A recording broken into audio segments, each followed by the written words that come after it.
ఇప్పటి వరకు లైఫ్లో సునీతో షేర్ చేసుకున్న టాపిక్ ఏదైనా ఉందా? ప్రతిదీ షేర్ చేసుకున్నాను మన సీక్రెట్స్ ఒక్కటి ఏది బాగా థింక్ చేయండి. లేదా? లేదు, అన్ని షేర్ చేసుకున్నారా? అది ప్రతిదీ తెలుసమ్మా. ఇంతకుముందు ఒక అమ్మాయితో మాట్లాడినారు కదా, విషయం చెప్పు, నెంబర్ కూడా ఇమ్మంటావా? ఇస్తాను. ఓకే అన్న. సునీ ఎప్పుడన్నా ఏ రోజైనా మీతో కూర్చొని నాకు నీ విషయం ఇది అస్సలు నచ్చదబ్బా, ఇది మార్చుకోసామే అనేదన్నా చెప్పిందా? ఒక 2 విషయాలు నేను టక్మని చెప్పండి. కమిట్ అయిపోతుంటాను. ఇప్పుడు నువ్వేమన్నా అడిగావు అనుకో, ఓకే అంటాను. అది అలా ఆలోచించుకుంటే ఎందుకు మాటిస్తావు నువ్వు? ఇవ్వద్దు, ఆలోచించాలి ఒకటే ఏమైనా డెసిషన్ తీసుకునేటప్పుడు అలా అంటుంది. నాకేంటంటే ఎవరైనా అడిగితే దీన్ని ఓకే అనేస్తాను. అంటే మొహమాటం కొద్దిగా, చాలా ఇబ్బంది. తను ఏమంటుందంటే ఆ మొహమాటం బాగొట్టుకో, ఫస్ట్ నువ్వు ఇబ్బంది పడకు, నీకు పాసిబుల్ అయితే చేయలేదంటే లేదు, అలా చెప్తూ ఉంటుంది. నాకేంటంటే మన వల్ల అయ్యేవరకు ఓకే అని చెప్పేస్తాను. అదొకటి మార్చుకోమంటుంది.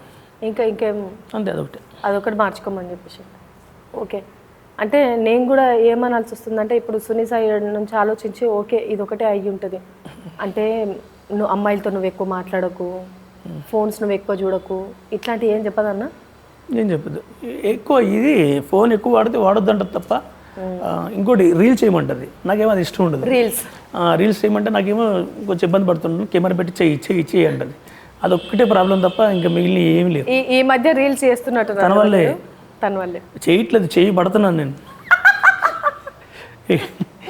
ఇంట్లో ఉంటున్నాను అనుకో, ఇంట్లో ఉంటున్నావు కదా, చెయ్యి ఏం కాదని తెచ్చి కెమెరా పెడుతుంది.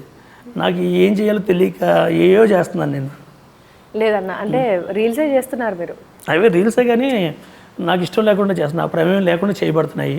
దాంట్లో ఏమన్నా కొంచెం మిస్టేక్స్ ఉన్నా తిట్టుకోవద్దు. యాక్చువల్లీ మొగోళ్ళని అడిగితే ఒక మాట చెప్తూ ఉంటారు, ఆమె ప్రేమించిన తర్వాత నేను ప్రేమించబడాల్సి వచ్చింది, ఆమె పెళ్లి చేసుకుందాం అన్నది నేను చేసుకోబడ్డాను అని చెప్పి. అవును, ఇది నిజం. నేను జోక్ కాదు, సీరియస్గా నా మూమెంట్లో వద్దన్న పెళ్ళి. ఎందుకంటే నా హెల్త్ మొత్తం పాడైపోయింది కదా, ఆ అమ్మాయి జీవితం నాశనం చేయడం అని వద్దన్న. తర్వాత ఆ అమ్మాయి ఫైట్ చేసి పెళ్లి చేసుకుంది. ఆమె చేసుకుందామంది, నేను చేసుకోవాల్సి వచ్చింది. ఆమె రీల్స్ చేయమంది, నేను చేయాల్సి వచ్చింది. బాగుంది అన్న. ఇప్పుడు నేను మా ఇంట్లో కట్టప్ప, నేను కట్టు బాగా. సునీ గురించి మీరు ఏదైనా సాంగ్ డెడికేట్ చేయాలి అంటే ఏం సాంగ్ డెడికేట్ చేస్తారు? నీవుంటే నా జతగా. నాకు వద్దంత బాగోదు ఈ పాట.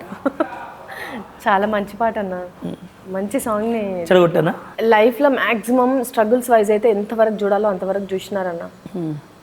ఇంకా ఈ లైఫ్లో నేను ఒక్కటి కోరుకుంటే నాకు ఒక్కటి నెరవేరిందంటే ఇంకా చాలు అని అనుకుంటారు కదా, మీరు అట్లా మీ లైఫ్లో కావాలనుకునేది ఏంటిది? ఏం కోరుకుంటారు మీరు? ఏం లేదండి, మా అమ్మ మా పాప వీళ్ళు హ్యాపీగా ఉండాలి, అంతే. ఇదే నేను కోరుకునేది. పాప వచ్చిన తర్వాత లైఫ్ అంతా పాప చుట్టే తిరుగుతుంది కదన్నా. మా అమ్మ బాగుండాలి, మా కూతురు బాగుండాలి, అంతే నేను కోరుకునేది. ఇంకేం లేదు. ఇంకా సునీ ఎలాగైనా ఈ గట్టన అవుతుంది, కన్సీగా ఉన్నాడు కాబట్టి అటు చూసుకుంటాడు. ఇదే నాకు వర్కింగ్ అంతా మించి ఇంకేం లేదు.